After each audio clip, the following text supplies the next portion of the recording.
काय भावा त्या आम्ही हे मंत्री लोकही म्हटलं डोक्यातून जायला काय काय काढतील आणि काय काय नाही. त्या गणेश नाईकनं म्हटलं काढलं की ते बिबटे अंदर घुसतात म्हणून बकऱ्या सोडा. अरे मला सांगा, बकऱ्या सोडल्यानंतर ते तिथं जे लोक आहेत ते राजो पोलीसचं बकरीचं मटण म्हटलं माग झालं, गपाल बकरीचं मटण खाय. त्याच्यापेक्षा एक उत्तम या पेपरात बातमी वाचली म्हटलं, सभापती कृषी उत्पन्न बाजार समितीचे सुनील पाटील गावंडे यांची अशी मनाले पटली राजे होते.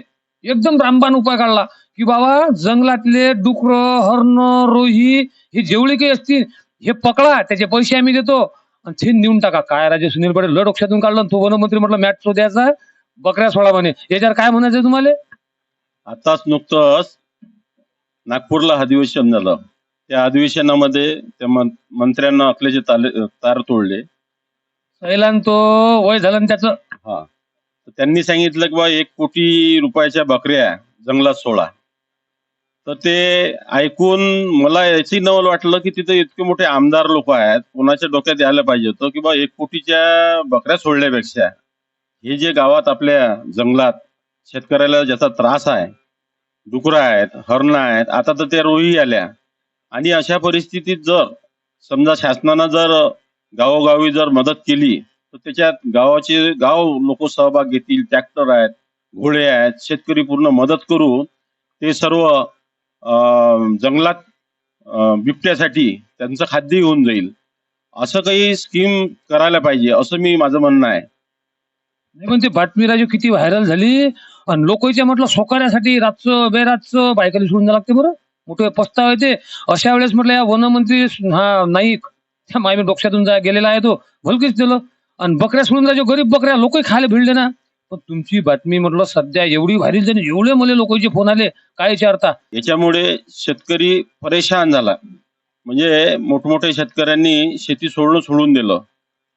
शेतकरी ते पीक उभं करते आणि एकाच दिवशी रात्रीची ते डुकरं पूर्ण त्या पिकाचा सत्यानाश होते. म्हणून शासनानं शेतीला कंपाऊंड असल याच्यासाठी मदत करायला. मायाचं म्हणणं हे डुकरं गिकरं हरणं सबंध जर त्या बिबटेच्या तळाख्यात दिले तर कंपाऊंड करायचं कामच नाही ना. म्हणजे सरकारच्याच पैसे वाचते ना. आणि बकऱ्याचं तर मला समजलंच नाही.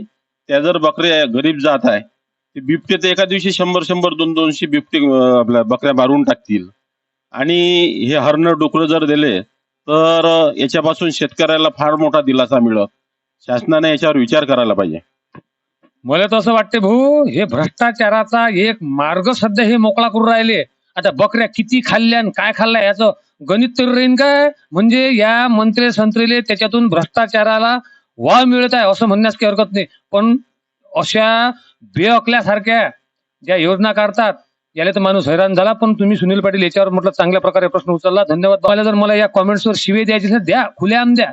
पण अकलेचे तारे तोडणाऱ्या वनमंत्री नाईक याचं बरोबर आहे का चुकीचं आहे हा तुम्ही नक्कीच सर्वे द्या. गन्ना का फन्ना युट्यूब चॅनल प्रस्तुत करता गणेश सागर, कॅमेरामॅन जगदीश बर्डेसह.